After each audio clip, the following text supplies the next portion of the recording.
కొన్ని విషయాలు దేవుని దగ్గరికి వెళ్ళడం ద్వారా దేవుడు చేసిన అద్భుతం గురించి మరి ఈ మాటలు నేను చెప్తాను. ఈ మాటను బట్టి మన యొక్క విశ్వాసం ఎలా ఉంది, మన యొక్క భక్తి చిత్తం ఎలా ఉందో ఈ యొక్క బిడ్డను బట్టి మనం కూడా తెలుసుకోవాలని నేను ఆశపడుతున్నాను. వాక్యానికి వెళ్ళే ముందు చిన్న ప్రార్థన చేస్తున్నాను. స్తోత్రం నాయన, ఈ యొక్క రాత్రికాల సమయంలో మేము కూడి ఉన్న మా అందరినీ కూడా మీ ఆధీనంలో ఉంచండి ప్రభా. మొదట నా పెదవులు కాల్చండి, నా సంఘం యొక్క కుటుంబాలను కూడా ప్రభా ఆత్మీయంగా కట్టుకోవడానికి సహాయం చేయండి ప్రభా. నా గొంతు కూడా బలహీనంగా ఉంది, వేస్తున్నామలో ముట్టమని ప్రార్థన చేస్తున్నాను ప్రభా. మరి ఇక్కడ తండ్రి ముఖ్య భాగంలో నుండి తండ్రి నాయన మరి 9-17 వచనం దగ్గర నుంచి కొన్ని వచనములు మేము నేర్చుకునిచుండగా వాక్యానుసారమైన జీవితాన్ని మాకు అనుగ్రహించండి ప్రభా. నా తండ్రి మేమందరూ కూడా భక్తి బాగుందనుకుంటున్నాము, కానీ భక్తిలో శక్తి లేదు తండ్రి. నీ స్తోత్రాలు. ఆ శక్తి కోసమే చాలా విషయాలు మేము నేర్చుకుంటున్నాం ప్రభా. ఈ దినమున కూడా నేర్చుకోబోతున్న వాక్య భాగాన్ని మా అందరికీ అర్థమయ్యేటకు, అందులో ఉన్న మాధుర్యాన్ని మేము పట్టుకోవడానికి మమ్మల్ని అందరినీ బలపరిచి నడిపించమని మొదట నా పెదవులు కాల్చి ఈ ఏడంతరాత్మతో బిడ్డలు పట్టుకోమని యేసునామములో అడుగుతున్నాను తండ్రి, ఆమేన్. మరి సమయంలో మరి 17వ వచనం దగ్గర నుంచి మరి మీరు చదువునట్లయితే నేను చక్కగా మరి త్వరగా ముగిస్తాను. జన సమూహములో ఒకడు బోధకుడా పట్టిన నా కుమారుని నీ యొద్దకు తీసుకుని వచ్చి తిని అది ఎక్కడ వాని పట్టును అక్కడ పడద్రోయును.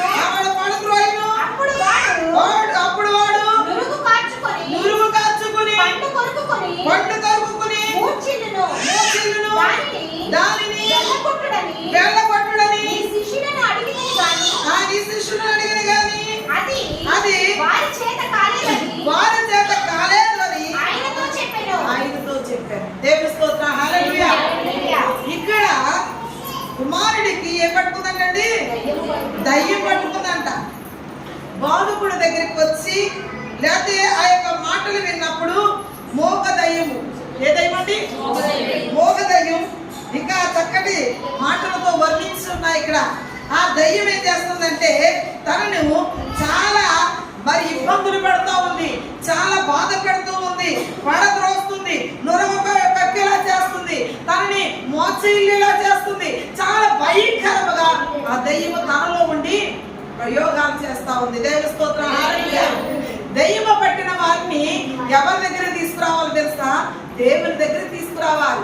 దయ్యము దేవుడు చూస్తే భయపడుతుంది. దేవుని స్తోత్రం, హల్లెలూయా.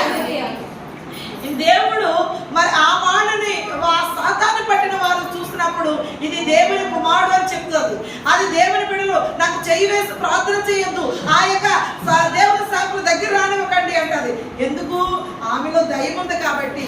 అందుకే ఈ దినమున దయ్యం గురించి మాట్లాడతానని మీరు అమ్మనుకోద్దు, కానీ దాంట్లో ఉన్న మాధుర్యాన్ని పట్టుకోవాలని నేను ఆశపడుతూ ఉన్నాను. ఇలాంటి భయంకరమైన దయ్యములు పట్టి బాధపడుతున్న ఆ వ్యక్తి, ఆ శిష్యులందరూ కూడా ప్రార్థన చేసినా ఇది మా వల్ల కాలేదు అని మరి దేవుని దగ్గరికి వెళ్ళి సమాధానం చెప్తున్నప్పుడు ఆయన ఏం చెప్పాడో ఆ యొక్క మాటలో చూద్దాం. 19వ వచనంలో మాదుగా ఆయన విశ్వాసము లేని ఏమన్నాడండి? కరమువారులారా అన్నాడు. విశ్వాసము లేని అంటే భక్తి ఉంది, విశ్వాసం ఉంది, శక్తి లేదు. ఇంకా చూడాలంటే ఆ దయ్యములను పాడగొట్టడానికి శక్తి సరిపోలేదండి. దేవుని స్తోత్రం, హల్లెలూయా. కొన్ని దయ్యాలు చెప్పిన మాట వినవు, వెళ్ళిపోతాయి అనుకుంటారా? మామూలుగా వెళ్ళిపోతాయంటారా? వెళ్ళవు. వాళ్ళు వెళ్ళాలి అంటే చాలా గట్టి ప్రార్థన ఉండాలి. దేవుని స్తోత్రం, హల్లెలూయా. ఇక్కడ అంటున్నాడు ఆయన, అందుకైన విశ్వాసము లేని తరము వలన నేను ఎంతకాలం మీతో ప్రశ్న వేస్తున్నాడు. ఇక్కడ ఏం వేస్తున్నాడండి? ప్రశ్న వేస్తున్నాడు. ఎప్పుడు మీతోనే ఉండాలి అంటే ప్రజలు ఎంతో మంది ప్రార్థిస్తున్నారు కదా, ఎంతో మందితో మాట్లాడాలి కదా. మీతోనే రోజు చేసుకుంటే ఇంకెవరు స్వస్థపడతారు? ఒకసారి ఆలోచన చేయండి. మీకు ఒక మాట చెప్పాడు, దయ్యములు పళ్ళగొడతారని చెప్పాడు, నమ్మాలంతే. అంతేగాని ప్రభు నువ్వు నా దగ్గరే ఉండు, నాతోనే ఉండంటే ఎలా సరిపోతుందండి? మనం ఎంతకాలం మనం కాపాడుకోగలము? ఇక్కడ చూడండి చక్కని మాట చేత విశ్వాసము లేని తరము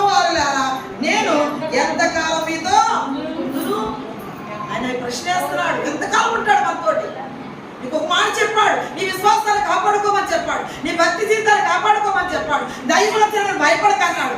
భయపడకుండా నిలబడాలి అంతే. అంతకాలం ఉంటాను. ఇంకా కింద మాట్లాడతాడా, ఎంతవరకు సహింతును. ఎన్నిసార్లు చెప్పాలి మనకి? ప్రతి 40 రోజులు చెప్తానే ఉన్నాడు, ప్రతి ఏడాది కదండి, చెప్పట్లేదాగా? ప్రతి ఏడాది చెప్తున్నాడు, ప్రతి పాస్టర్ గారితో బోధిస్తూనే ఉన్నాడు. ఎంతకాలం మీతో నేను ఉంటాను అంటున్నాడు, సహించను. ఈ 2 ప్రశ్నలండి. ముందు మాట ప్రశ్నే, ఇది ప్రశ్నే. చక్కని మాట చేత ఆయన అంటున్నాడు కదా, విశ్వాసం లేని తరము వారులారా నేను ఎంతకాలం మీతో ఉందును అన్నాడు. ఎంతవరకు మిమ్మల్ని సహింతును. ఎంతవరకు సహించాలి? ఎంతకాలం సహించాలి మిమ్మల్ని? ఎంతకాలం ఇంకా చెప్పించుకునే వారిగా ఉంటారు? ఎంతకాలం ఇంకా పాలు తాగే వారిగా ఉంటారు? ఎంతకాలం బలమైన ఫుడ్ లేకుండా ఉంటారు? ఎంతకాలం భక్తి లేని వారిగా ఉంటారు? ఎంతకాలము మీరు ఇంకా నేర్చుకునే స్థితిలో ఉంటారు? ప్రభు అడుగుతున్నాడు ఈ రాత్రికాల సమయంలో. ఇక్కడ 2 ప్రశ్నలు వేస్తాడు, మీరే సమాధానం రాసుకోండి. ఇంకా కింద మాటలు అంటున్నాడు, వారు వారిని నా యొద్దకు తీసుకుని రండి అని వారితో చెప్పగా వారు ఆయన యొద్దకు వారిని తీసుకుని వచ్చిరి. దయ్యము ఆయనను చూడగానే వాని విలవిలలాడించెను కనుక వాడు నేల మీద పడి నురుగు కార్చుకొని పొర్లాడుచుండెను. ఏం చేస్తున్నాడండి? దయ్యం ఏం చేస్తుందండి? నేల మీద పడేసింది, నేల మీద మోచెడిపోయాడు. అంటే స్పృహలో లేదనుకోవాలి. ఇంకా దేవుని స్తోత్రం, హల్లెలూయా. స్పృహలో లేని ఆ దయ్యం ఏం చేస్తుందంటే బిల్లబిల్లలాడించేస్తుంది. ఎంత మరి ఇప్పుడు చూడండి, ఎవరి యొద్దకు తీసుకొచ్చారు? దేవుని యొద్దకు తీసుకొచ్చారు. శిష్యుడు ప్రార్థన చేస్తారు, వారి వల్ల కాలేదు. కొన్నిసార్లు మనము ఎంత ప్రార్థన చేసినా మన వల్ల కాదని చెప్తున్నాను నేను. అందుకే సంఘ ప్రార్థన చాలా అవసరం అంటున్నాను. ఎక్కడ 2 ముగ్గురు ఉంటారో వారి మధ్యలో ఉంటారని చెప్పాడు. ఎందుకు తెలుసా? ఒకరికొకరు సహకార ప్రార్థన చాలా అవసరం. ఒంటరిగా ప్రార్థన చేయండి, సాతానుగాడు వచ్చి మన యొక్క విశ్వాస జీవితంలో పడగొట్టేస్తాడు. భయము, తెలియని భయము, ఏదో ఆందోళన, ఏదో టెన్షన్. ఒంటరి ప్రార్థన కూడా మంచిది కాదు. దేవుని స్తోత్రం, హల్లెలూయా. అలాగే ఒంటరిగా చేసుకోవడం మానేకండి. కానీ ఒంటరి ప్రార్థన అవసరమే.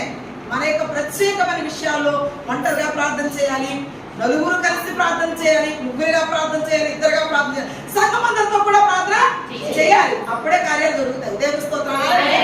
ఏ కార్యం ఎలా చేయాలో అలాగే చేయాలి, అంతే కదండి. 2 ఉన్న వాళ్ళకి 2 వండుకునే వంటే వండుతాం, అంతేగాని 10 మంది పండి వంటలు 2 చేస్తే బాగుంటుందండి. అదంతా ఏం చేయాలి? పారేయాలి, బయట పారబోయాలి. దాన్ని ఎందుకు పంచేయాలి?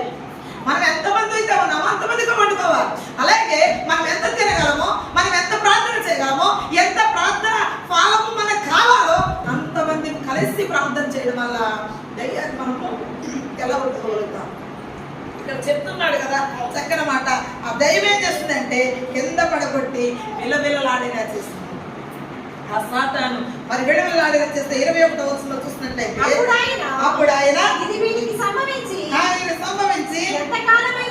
ఎంతకాలమైనదని వాని తండ్రిని అడగగా అతడు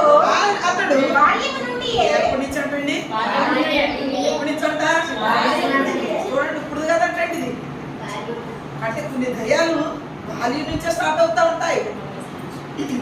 ఆ దయ్యాన్ని మనం తెలుసుకోవాలి, ఆత్మజ్ఞానంతో ఆలోచన చేయాలి. కొన్ని దయ్యాలు మరి ఆ బాల్యం నుండే స్టార్ట్ అవుతూ ఉంటాయి. ఇప్పుడు ఎవరి కాలంలో ఉన్నాడు ఈ దయ్యం? ఇప్పుడు కూడా తను పీడిస్తూ ఉన్నది.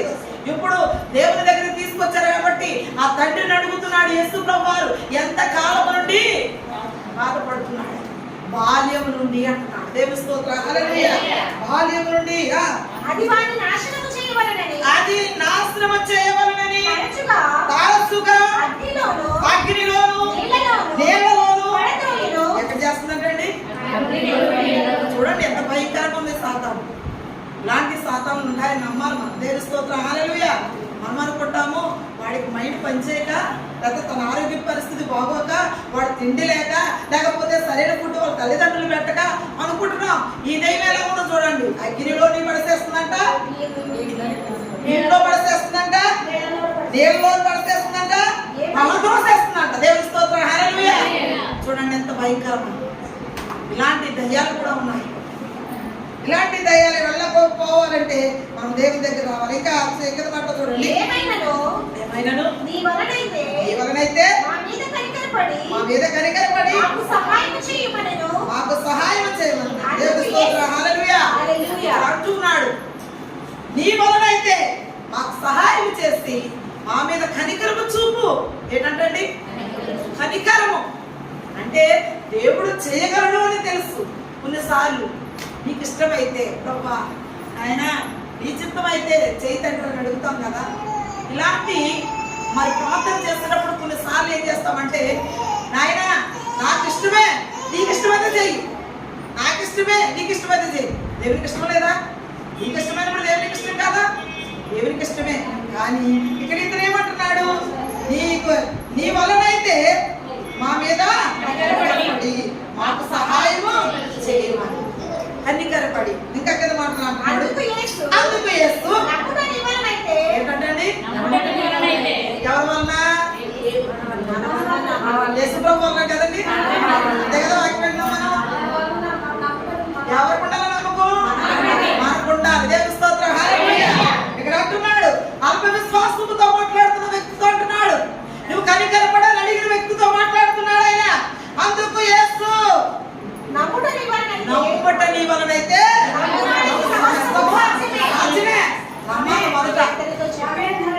ఈ రోగాన్ని నుంచి విడిపించగలవాడు ఆయనే. ఈ బాధ నుంచి విడిపించగలడు. ఈ దయ్యం నుండి విడిపించగలడు. ఈ యొక్క నన్ను పుట్టుక నుండి లేకపోతే నా బాల్య దినము నుండి నన్ను బాధలు పెడుతున్న దయ్యం బెదరగొట్టాలంటే ఆ యేసు ఒక్కడే చేయగలడని నువ్వు నమ్మాలి. 38 శాండ్ల నుండి ఆ కోనేటి దగ్గర మరి బాధపడుతూ ఉన్నాడు. ఆ యొక్క కోనేటిలో నీళ్లు ఆ కదులుతున్నప్పుడు ఆ యొక్క దేవదూత వచ్చి కదుపుతా ఉంది. అనేక మంది ఆ రోగములు ఉన్న వారందరూ దూకుతున్నారు, బాగుపడిపోతున్నారు, వెళ్ళిపోతున్నారు. కానీ ఈ 38 సంవత్సరాలు పెట్టించి కూడా ఆ కోనేటి దగ్గర ఎదురు చూస్తున్నాడంట. ఎవరన్నా నాకు దిగిపోతారేమో, వాళ్ళు స్వస్థపడిపోతారేమో, నేను స్వస్థపడలేనేమో. అల్ప విశ్వాసం. ఏంటండి ఇప్పుడు కూడా మేము అలాగే చేస్తున్నాం. వాళ్ళు బాగుపడిపోయారు, వీళ్ళు బాగుపడిపోయారు. లేకపోతే నేను పొందనా, దేవుడు నాకు ఇస్తాడా, నేను పాపిని కదా నన్ను క్షమిస్తాడా? ఎందుకు క్షమించడు? ఎంత ఘోరం పాపిని క్షమిస్తాడండి దేవుడు. దేవుని స్తోత్రం. హల్లెలూయా. ఆయనకి భేదం లేదండి, మనకే భేదం. ఉన్నవారని లేనివారని, మరి పలానా రోగస్తులని రోగము లేని వారని, డబ్బు ఉన్నవారిని డబ్బు లేని వారని, అందముగా ఉన్నవారిని అందం లేని వారని, ఇలాంటి భేదాలు మనకే ఉంటాయండి. మన యేసుకి లేబట్టి. దేవుని స్తోత్రం.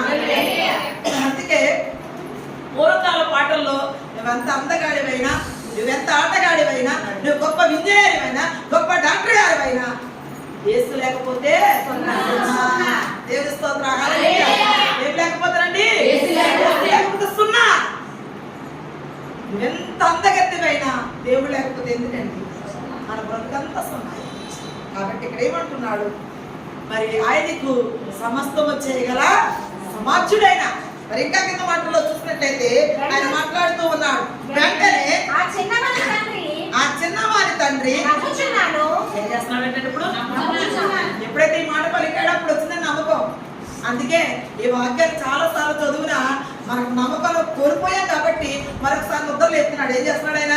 లే ఎందుకు ఈ కల్ప విశ్వాసం చెందుతున్నావు, ఎందుకు అపనమ్మకం, ఎందుకు నువ్వు బాధపడుతున్నావు అని ప్రతి ఒక్క దినము కూడా మన దేవుడు ఏం చేస్తున్నాడు? ఈ మాట ద్వారా మరొకసారి లేపుతున్నాడు. ముద్రపోతున్నాం మనం. ఒకసారి జ్ఞాపకం చేసుకోండి. వెంటనే ఆ చిన్నవాడు తండ్రిని నమ్ముచున్నాను అంటున్నాడు.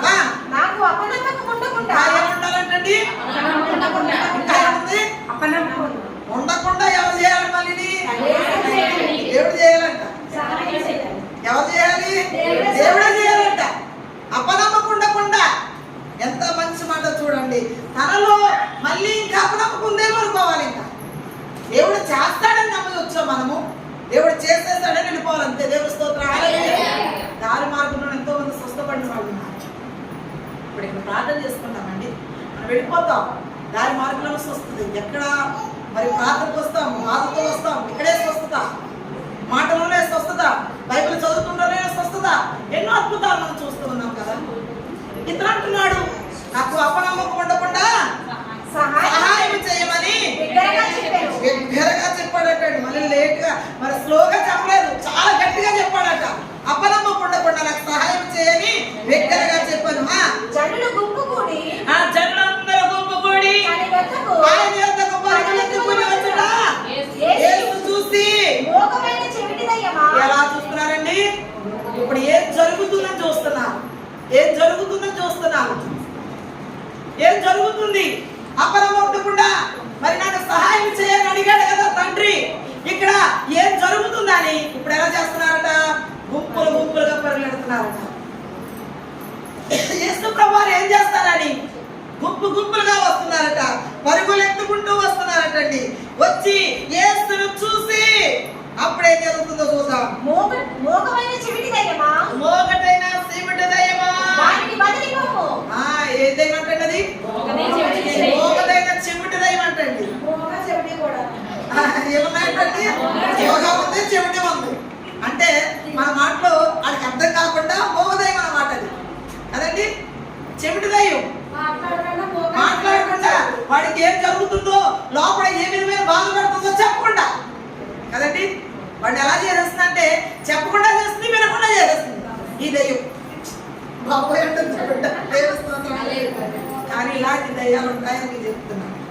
మరి ఇక్కడ అంటున్నాడు, ఆ యొక్క మోగ దయ్యము చెవిటి దయ్యము వారిని వదిలిపోమని. ఇక వారిలో ప్రవేశింపవద్దని ఏమని చెప్పాడు మన దేవుడు? వారిలో ప్రవేశించగలవు. ఓ మోగ దయ్యమా, ఒక చెవిటి దయ్యమా, నువ్వు వెళ్ళిపో, ఇంకా ఆ వ్యక్తిలో నువ్వు రాకూడదు అని చెప్పాడు. ఎవరికి ఉంది అధికారము? ఆ దయ్యముని పోగొట్టగలిగే అధికారం ఎవరికి ఉంది? ఉంది కాబట్టి దాన్ని ఆజ్ఞాపించకుండా ఆజ్ఞాపించగానే అదేం చేస్తుంది? వెళ్ళిపోతుంది. దేవుని స్తోత్రం. హల్లెలూయా. ఇక్కడ అంటున్నాడు కదా, ఇంకెక్కడ మాటలు చదవనమ్మా. నీకు ఆజ్ఞాపించుచున్నానని చెప్పి ఆజ్ఞాపిస్తున్నానని చెప్పి అపవిత్రాత్మను గద్దించెను. ఏం చేస్తున్నాడంటే? అపవిత్రాత్మను గద్దించాడట. దేవుని స్తోత్రం. హల్లెలూయా. ఈ రోజు కూడా సాతాను మనం గద్దించాలి. సాతాను నువ్వు నన్నేం చేయగలవు? ఈ అప్పులా నన్నేం చేయగలవు? నీ కష్టమా నన్నేం చేయగలవు? నువ్వు నన్నేం చేయగలవు? నాలో ఉన్నవాడు శక్తిమంతుడు, నాలో ఉన్నవాడు గొప్పవాడు, నాలో ఉన్నవాడు ఏం చేయగలడు? నువ్వు నన్నేమి చేయగలవని నువ్వు ధైర్యంగా గద్దించాలి. దేవుని స్తోత్రం. హల్లెలూయా. నువ్వు అలా గద్దించకపోతే బాగానే ఉంది కదా అని నువ్వు దాన్ని ఏం చేస్తావు? ఒక సాపేసి, ఒక పొరిపేసి, చక్కగా పడుకోబెట్టి, మంచి భోజనం పెట్టి పడుకోబెట్టాం అనుకోండి, మన ఇంటికాడ మాకం వస్తున్నాం. అలా చేయకుండా ఉండాలంటే దాన్ని గద్దిస్తూ ఉండాలి. దేవుని స్తోత్రం. హల్లెలూయా. అపవిత్ర ఆత్మ ఏం చేస్తాడంటండి? గద్దించాడు. ఇంకా కింద మాట అప్పుడు అది కేకవేసి అప్పుడు అది కేకవేసి వారిని ఎంతో విలవిలలాడించి అది ఎంతో విలువిలలాడించి అదేం చేస్తాను? మళ్ళీ విలువిలాడించిపోయిందంటండి. మామూలుగా బాలేదు. మరొకసారి నేను ఉన్నాను అనుకుని మరొకసారి ఒప్పేసి వెళ్ళిపోయిందంట. అంతటా వాడు ఎలా ఉంటాడు? ఇప్పుడు దయ్యం వెళ్ళిపోయింది అని ఎలా వెళ్ళిపోయాడు? అందుకే మీకు ఒక మాట చెప్తాను. దేవుడు ప్రార్థన చేసినప్పుడు మీకు తగ్గలేకపోతే అప్పుడు డాక్టర్ దగ్గరికి వెళ్ళానంట.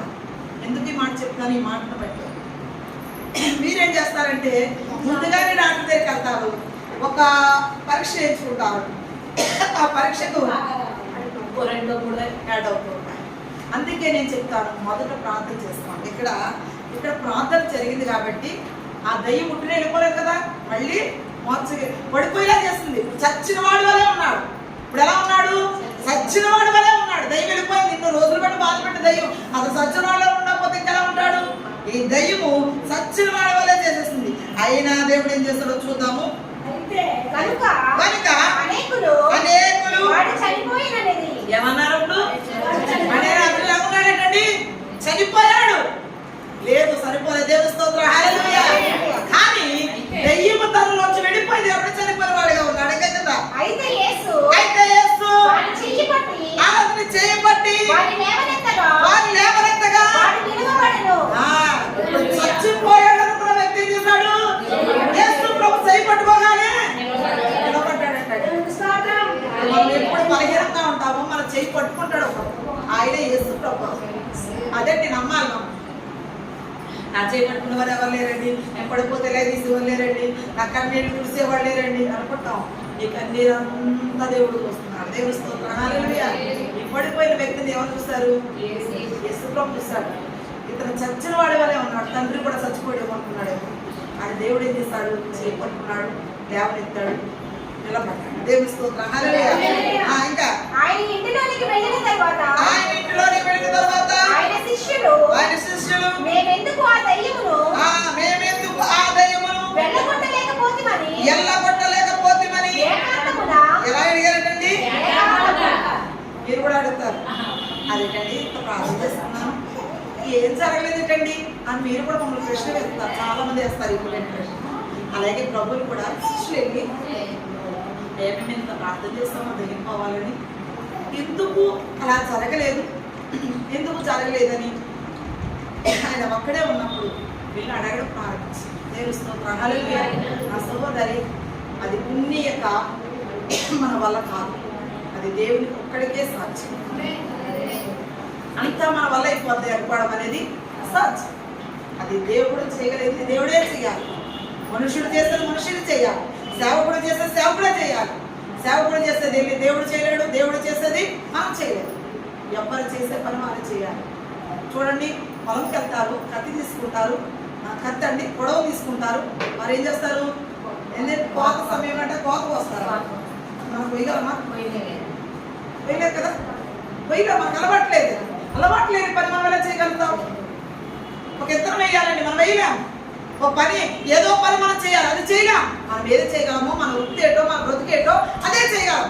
ఇక్కడ ప్రభువు యొక్క అధీనంలో ఉన్నవి ఏంటంటే దయ్యములను వెళ్ళగొట్టగలడు, స్వస్థపరచగలడు, ఏదైనా కూడా ఆయనకే సాధ్యం. శిష్యులు వల్ల కాలేదు కాబట్టి మరి శిష్యులు అడుగుతున్నారు మా వల్ల ఎందుకు కాలేదని. ఇంకా పెద్ద మాటలు అంటున్నాడు. ఆయన ప్రార్థన వలనే కానీ మరి దేని వలనను ఈ విధమైనది వదిలిపోవుట అసాధ్యమని వారితో చెప్పాను. ఏంటండి? అది ప్రార్థన వల్ల కానీ మరి దేని వల్ల కూడా వదిలిపోదు. వాళ్ళు చేశారు అంటే అంత శక్తి లేని ప్రార్థన అనుకోవాలంటే. దేవుని స్తోత్రం. హల్లెలూయా. ఈ యొక్క దినాన్ని ప్రభు మాట్లాడుతున్న ఈ 29వ వచనంలో చక్కని మాట, అందుకు ఆయన ప్రార్థన వల్ల మాత్రమే కానీ మరి దేవుని వలన ఈ విధమైన వదిలిపోవడం అసాధ్యం. ఇది ఈ వాక్యం యొక్క అర్థం. అది ప్రార్థన వల్ల. అందుకే ప్రార్థన మనం బాగా నేర్చుకోవాలి, ప్రార్థన నేర్చుకోవాలి. ప్రార్థన అంతా చేసేస్తాం మనం, కానీ ప్రార్థనలో ముగింపు నేర్చుకోవాలి, ప్రారంభం నేర్చుకోవాలి, మరి ప్రార్థన మధ్యలో ఎలా చేయాలో నేర్చుకోవాలి. ఇవన్నీ నేర్చుకుంటే ఆ ప్రార్థన శక్తివంతమైన ప్రార్థన. దేవుని స్తోత్రం. అపవిత్రాత్మను దేవుడు ఏం చేస్తాడు? గద్దించాడు. గద్దించగానే అపవిత్రాత్మ ఏం చేస్తుంది? వదిలిపోయింది. ఈ రోజున మనలో ఉన్న బలహీనతలు అయి ఉండొచ్చు, మనలో ఉన్న శోధనలు అయి ఉండొచ్చు, మన కుటుంబానికి పెట్టిన పీడ అయి ఉండొచ్చు, ఏదైనా కూడా గద్దించగలిగే సామర్థ్యతలు నేను సంపాదించుకుంటే దాన్ని ప్రార్థన ద్వారా మనం చేయించగలుగుతాం.